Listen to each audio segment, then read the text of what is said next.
Hey, good afternoon, everyone. Welcome back to GSD with Tanwa Part 2.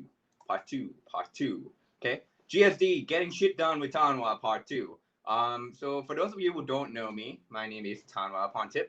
I am a lecturer at Prince of Songkla University, Phuket campus.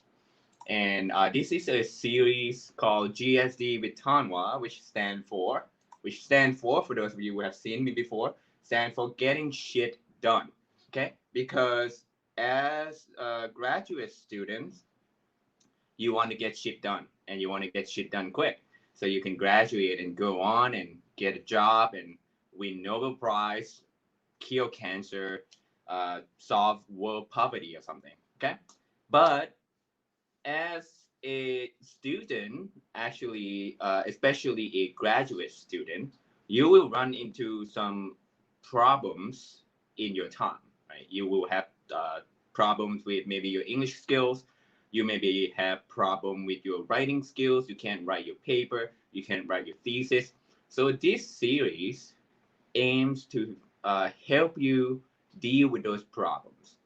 In GSD Part 1, which was last semester, we talked about English skills, right? How to improve your uh, writing, listening, reading, and speaking.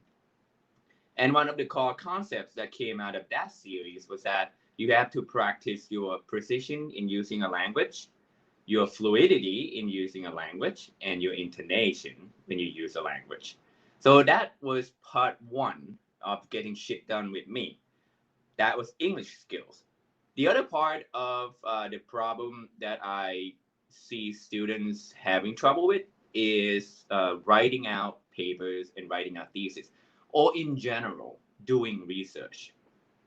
Most of you coming into a graduate school not having done a research before. So by the time you get to a graduate school, you are immediately thrown into a research environment, right? Which can be hostile, which can be very difficult, which can be challenging because you went from having a clear direction of what to do in a class, right? Back in undergrad, you know that you have to study the materials in a course to get good grades. But as soon as you get into doing research, being a graduate student, you're now immediately having to direct your own path. Your advisor is there to guide you here and there, but it is mostly you who have to figure out where to go. Right? And that I have found that that is one of the most difficult things that you have to deal with as a graduate student. So this series, part two, GSD Getting Shit Done with Me, part two, is gonna help you do that. Right? It's gonna help you become a better researcher and hopefully get you to graduate very quickly and go out and save the world somehow. Okay? So before I went into the details of what this course would be, let me apologize first for the low quality of this video. If you have followed me, you know that usually I use a studio setup, which is much better quality with higher quality video and audio. But I am not in my usual spot because I have a meeting that I have to go to. So I'm not in my studio. So I'm on my iPad right now. So that's just my dedication to this series. All right. If I can be offsite, not in my studio, and still doing this recording, then I hope you enjoy this series, follow along, and help us go through this in the most fun and exciting way possible. Okay. For those of you who didn't take GSE Part One with me, if you look below in the video description, there is a link to GSE Part One playlist on YouTube. Okay. You could go and watch the entire series from last season over there before you come over here. So you get to know a little bit about my personality.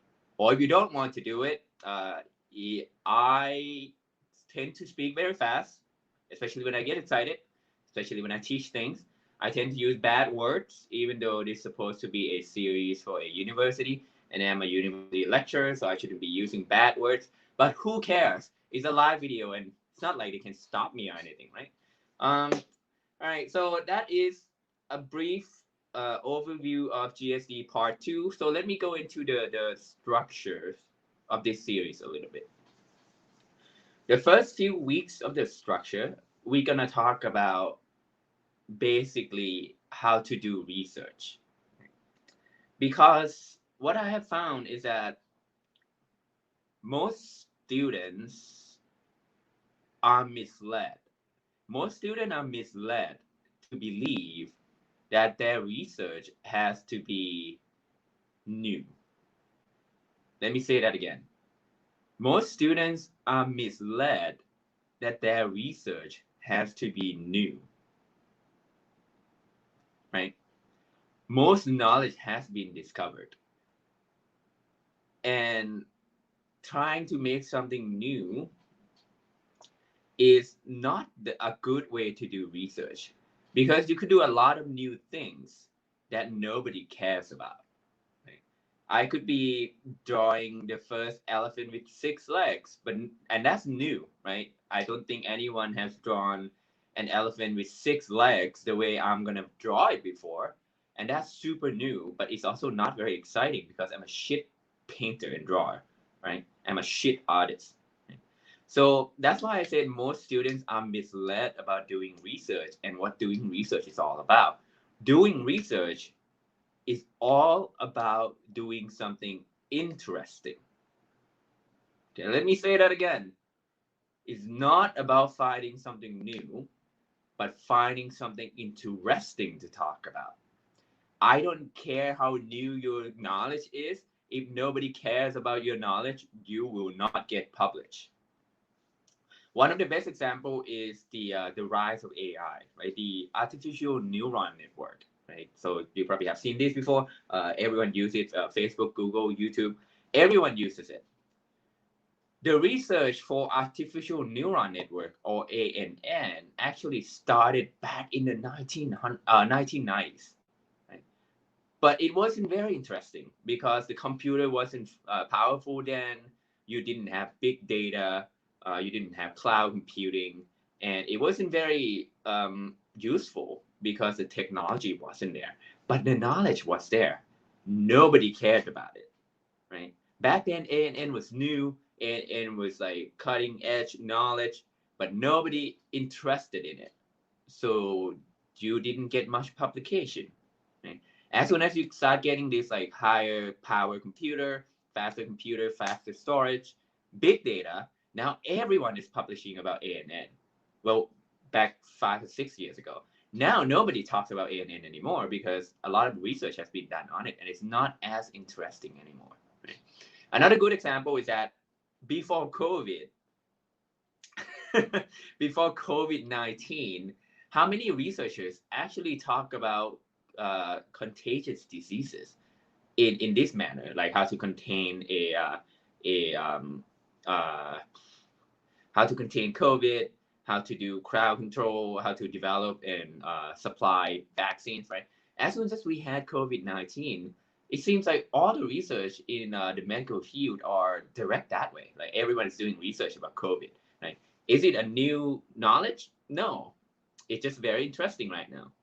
Okay, so the first few weeks we would talk about this. We would talk about this concept of what does it really mean to be a researcher, and most of you are misled, I'm sure. Like you're not doing something new, you're not trying to do something new, you're trying to find something interesting to say, right?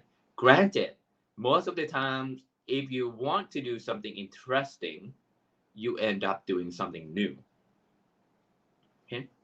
But what I've seen from most students that they're trying to go for something new immediately without having thought about whether it will be interesting or not, right?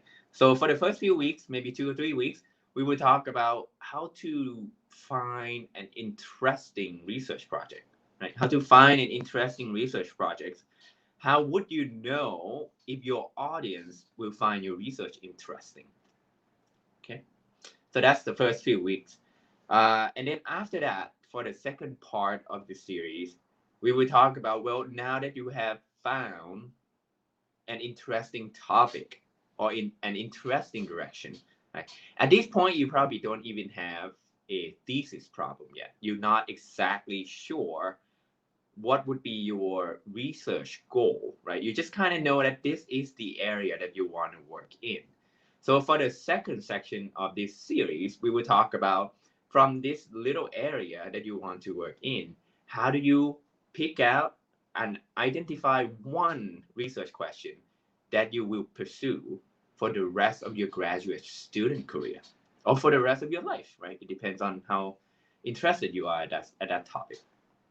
So that would be the second part of this series. How do you pick out that one interesting question from a pool of questions that you have? The third section of this series, we will talk about all the tools that you have to help you do research.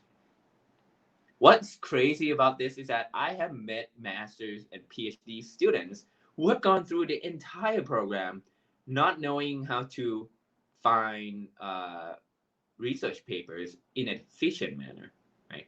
Not knowing how to find research papers, not knowing how to read research papers, not knowing how to use research papers, right? So that's the third section of this class. We will talk about how to do all this.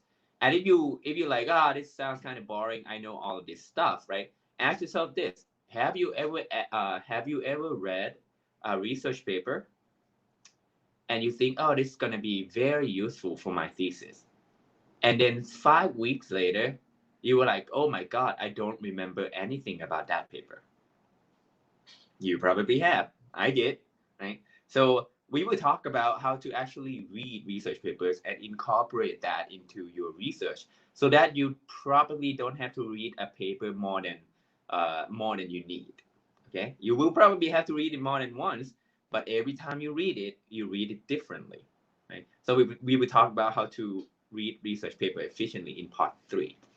And in part 4, right, once you have read all the paper that you need, which is called literature review, in part 4, we will talk about how do you start writing your paper or your thesis, right?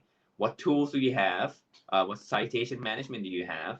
How do you pick which journal you should submit to? Should you use Microsoft Words or should you use more advanced tools, right? What kind of English checking tools you can use in your life uh, as a writer of academic papers, right? That will be in part 4. Part 4 is all about writing, picking the right journal, quartile ranking, journal ranking, citation management, and all that stuff. So the meat of the writing. And part 5, which is the most important part of all the series. Of course, it's going to be in the back so that you have to keep listening to me. In part 5, we will talk about how to edit the papers. So most of the people think part 4 is the hardest, right? And I see this all the time from my students and students that I have interacted with or students that I have sat in the defense committee. They think that the act of writing is the hardest, and they spend very little time in editing, which is unfortunate because it actually should be the other way around, right? The act of writing should take less time than the act of editing. Not less time, probably less effort than the act of editing, right? Because right, when you write, the goal of writing is to pour out your thoughts onto paper or file, I guess, Microsoft Word, right?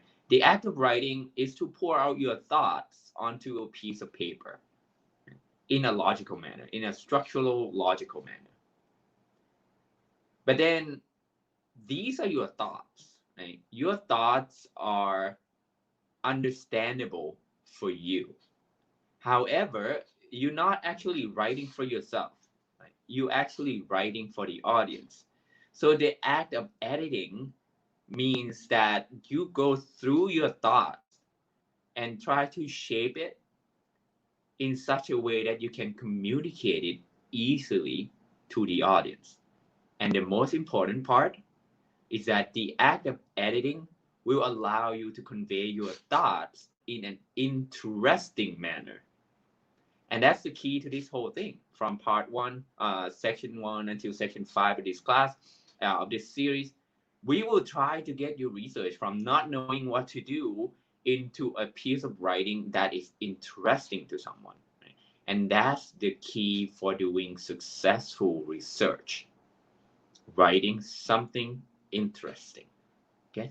If you think this sounds like something that you might need help with, or if you just like me yelling at you for motivation, like every Friday you get me calling you and be like, get shit done, yo, then consider subscribe to this video, subscribe to this whatever Facebook channel or YouTube channel that you're watching right now. And you can come talk to us using one of the links below in the video description. We have Line channel, we have Facebook page, right? We have YouTube channel. So if you want to get in touch with me, you can use any of those channels. Other than that, I will see you every Friday at 1:30 from now until the end of the semester, just to shape you into the best researcher you could be while you are being a graduate student over here at Prince of Songkla University, right? So again, my name is Tanwa upon tip, and this is GSD with Tanwa Part 2. See you next Friday at 1:30. Go get shit done.